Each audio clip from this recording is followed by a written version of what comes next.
tiene que formar gobierno porque es el Partido Popular quien ha ganado las elecciones y con claridad.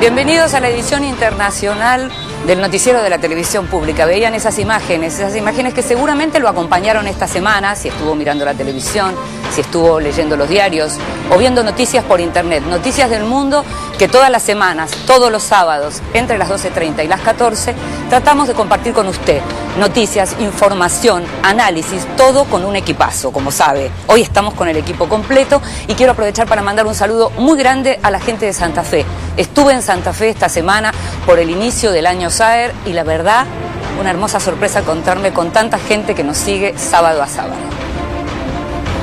Después de las elecciones del domingo pasado en las que mejoró su performance respecto de los comicios de unos meses antes, el presidente del gobierno español, Mariano Rajoy, líder del Partido Popular, está buscando formar una mayoría para seguir gobernando España.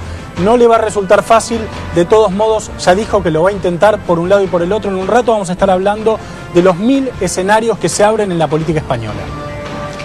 Faltan menos de 2 años para que Michelle Bachelet termine su mandato en Chile. Sin embargo, lo que le queda es una verdadera cuesta arriba.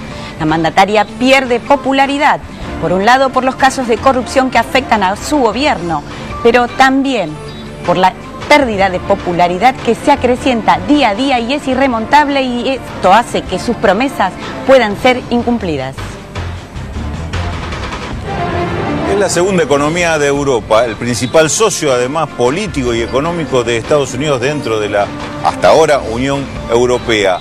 Es además uno de los principales centros financieros del mundo y casi todas sus exportaciones tienen por destino el continente europeo. ¿Qué va a pasar con la salida del Reino Unido de la Unión Europea en términos económicos? Hay mucha preocupación, muchas especulaciones, pero muy pocos saben en realidad cuál va a ser el futuro económico con el Reino Unido afuera. Vamos a tratar en un informe este tema y tratar de analizar y compartir las dudas y algunas de las cuestiones que se están planteando como hipótesis.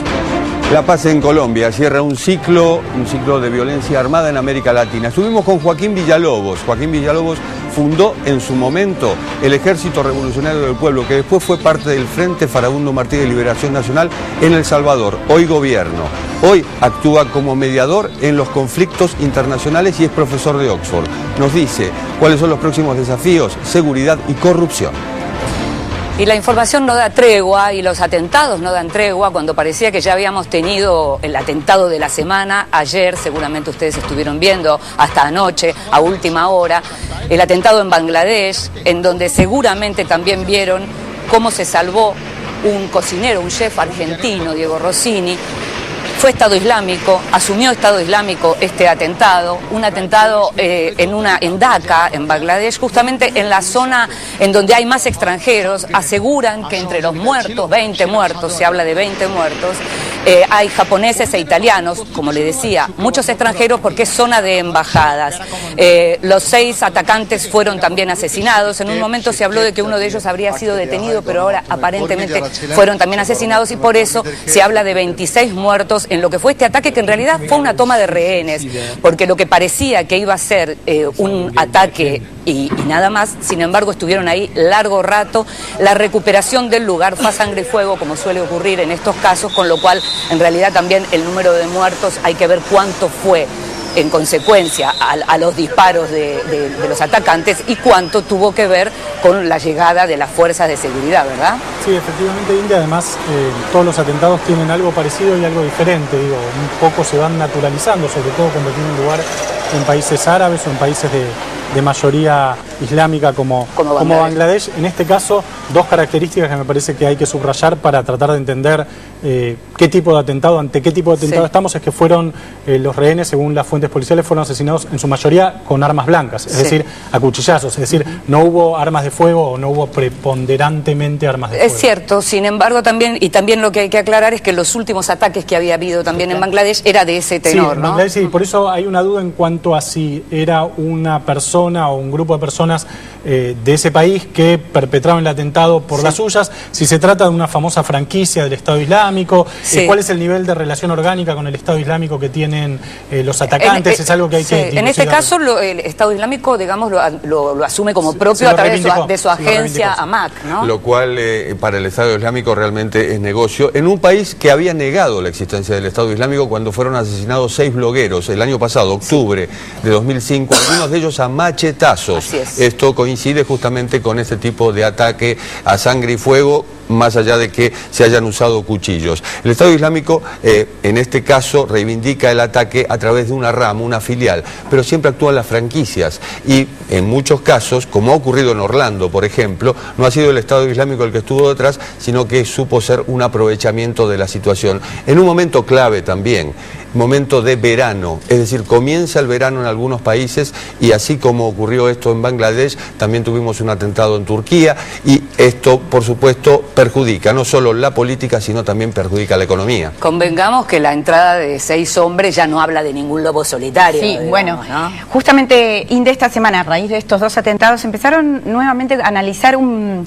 video que estuvo circulando a raíz de los 2 años de califato. Aborda esta problemática porque si bien el Estado Islámico está sufriendo algunos golpes territoriales, están en la mitad de Irak hoy y el 20% de Siria, lo que se está analizando ahora como factor de problema es, digamos, si lo que hay que matar es la ideología del Estado Islámico, porque se lo reduce, pero no se reduce algo que es un fenómeno de atracción entre los jóvenes. Se pueden reclutar más, pero se los sigue reclutando de una manera muy virulenta, y ahí aparecen los lobos solitarios, ¿no? Bueno, de hecho, después seguramente ahora vamos a ver un informe que tiene que ver con el atentado en Estambul, y vamos a contar lo que fue la historia también de lo que fue también la historia de ese padre que fue a rescatar esto que estás mencionando vos, Natalia, un padre de Marruecos, de Túnez, un padre de Túnez que fue a rescatar a su hijo. Pero primero vemos el informe y después lo comentamos.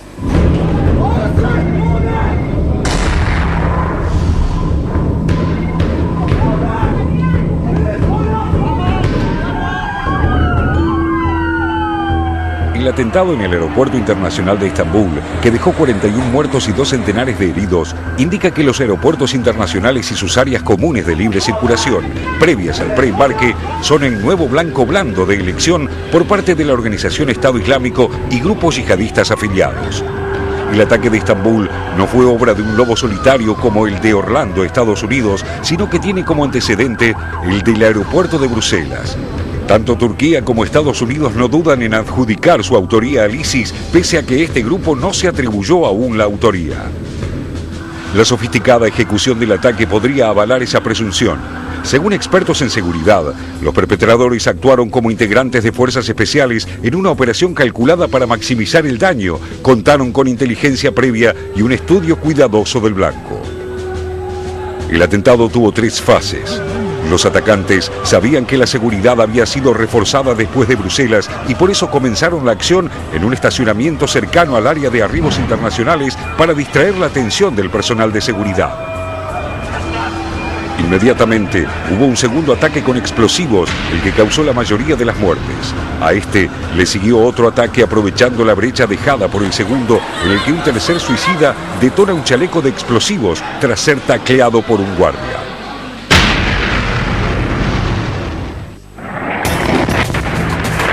Turquía está pagando muy caro su involucramiento en la guerra civil siria y sus relaciones turbias con el propio ISIS. Hasta ahora, Ankara había evitado atacar de manera directa al Estado Islámico para concentrarse en sus principales objetivos en Siria: golpear a los kurdos y derribar a Bashar al-Assad. Rusia había denunciado incluso que el gobierno de Recep Tayyip Erdogan toleraba o ayudaba a financiar al califato mediante la venta de petróleo. Ahora no tendrá más remedio que cambiar el foco de sus operaciones. Si bien no es el primer atentado cruento en suelo turco que se atribuye al ISIS, el carácter simbólico de este, en el corazón de la ciudad más emblemática del país, tiene un impacto diferente. Desde el punto de vista del Estado Islámico, golpear a Turquía parece lógico. Turquía es un Estado formalmente laico más allá de los intentos de Erdogan por reislamizarlo. Integra además la OTAN, es un aliado de Estados Unidos y acaba de restablecer relaciones con Israel. El hecho de que el ISIS no se haya atribuido la autoría como ocurrió en Orlando podría tener que ver con una estrategia de debilitar políticamente el liderazgo turco, sembrando dudas sobre los verdaderos autores, algo que parece lógico si se recuerda que en ataques anteriores con la marca de ISIS, Ankara prefirió apuntar a los kurdos, pese a que estos no utilizan atacantes suicidas.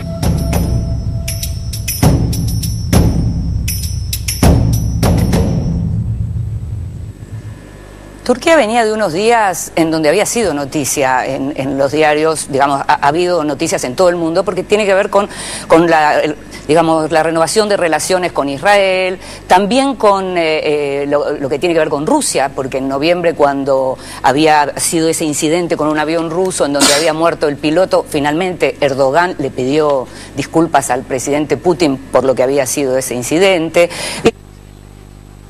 Había estado el Papa en Armenia, en donde también los turcos habían estado en el centro de la escena internacional.